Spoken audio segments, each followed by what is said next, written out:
हमने अपनी last video में हेडिंग्स और सब हेडिंग्स के बारे में पढ़ा था।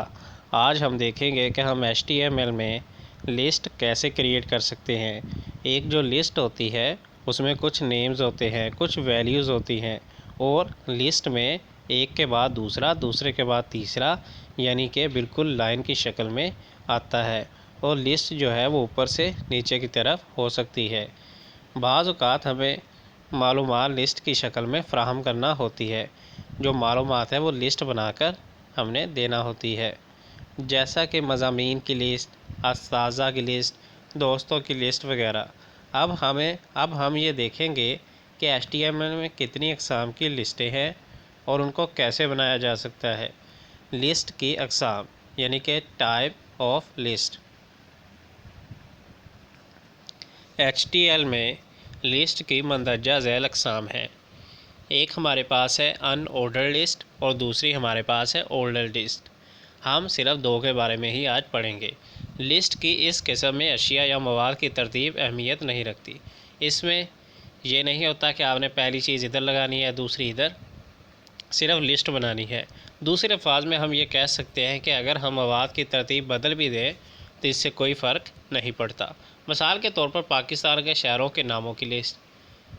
अनऑर्डर लिस्ट बनाने के लिए हम टैग्स UL और UL यानी कि एंडिंग टैग का इस्तेमाल करते हैं और हर एटम या शय को टैग का इस्तेमाल करते हुए लिस्ट में शामिल किया जाता है और हर जो आइटम या शय है उसको टैग LI का इस्तेमाल करते हुए लिस्ट में शामिल किया जाता है। फॉर एग्ज़ाम्पल आप देखें कि यहाँ HTML कोड में हम क्या लिखेंगे, UL लिखा, क्योंकि UL का मतलब है कि अब हम कोई लिस्ट बनाने जा रहे हैं। तो लिस्ट कौन सी बनानी है, LI का इस्तेमाल किया, यानी कि पहले तो हमने UL का इस्तेमाल किया, उससे हमें पता चला कि हम अनऑर्डर्ड लिस्ट बनाने वाले हैं। ठीक है, अनऑर्डर्ड लिस्ट बनाने के लिए हमने UL का इस्तेमाल किया, ओपनिंग टैग, और अंदर हमने जो कोई भी अपना डाटा लिखना है वो किस तरह लिखना है, LI के साथ। LI आइटम LI यानी कि टैग को ओपन भी किया, बंद भी कर दिया। तो LI में जो हमने कुछ भी लिखा था वो आइटम, क्योंकि हमने यहाँ लिखा है तो आप देख सकते हैं आगे शो हो रहा है। तो इस तरह लिस्ट बन जाएगी और जो अनऑर्डर लिस्ट का जो टैग है वो आपने बंद भी कर देना है। अगली जो हमारी देखें उसमें आप देखें कि हमारे पास ऑर्डर लिस्ट मौजूद है।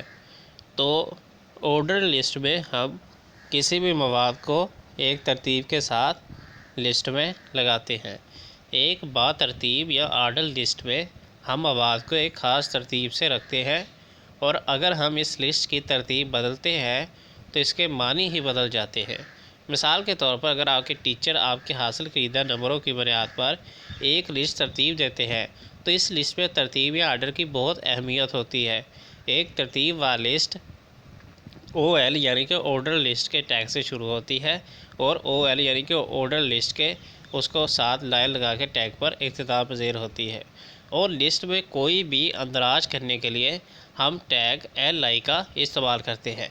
पीछे भी हमने UL शुरू किया था और अंदर जो आइटम लिखे थे उनके साथ LI लगाया था, और यहाँ भी हम OL लिख के टैग को शुरू करेंगे और अंदर हम क्या लगाएंगे, LI लगाएंगे।